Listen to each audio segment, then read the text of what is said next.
আমরা যত বেশি রসুলকে ভালোবাসবো, রসুল আমাদেরকে তত বেশি ভালোবাসবে।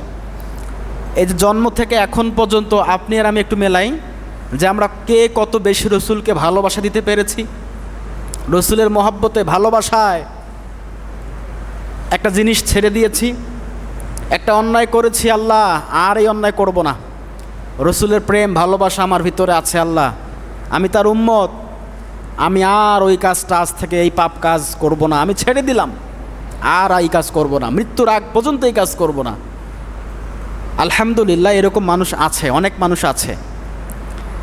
তো যে যত বেশি যাকে ভালোবাসবে তার সাথে তার হাসর হবে। সহিহ সিত্তার হাদিস, আল মারউ মা মান আহাব, যে যাকে ভালোবাসবে তার সঙ্গে সে পাশাপাশি থাকবে। যদি আমরা রসুলকে বেশি ভালোবাসি, রসুল আমাদের পাশে থাকবে।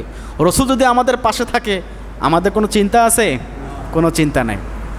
এই জন্য আল্লাহ রসুল বলেছেন, যতক্ষণ না পর্যন্ত দুনিয়ার সব কিছুর চাইতে আমি রসুল তোমাদের কাছে প্রিয় না হব, ভালোবাসার পাত্র না হব, আল্লাহ রসুল বলছেন ততক্ষণ পর্যন্ত তোমরা পরিপূর্ণ ইমানদার হতে পারবা না, ইমানদার হতে পারবা না।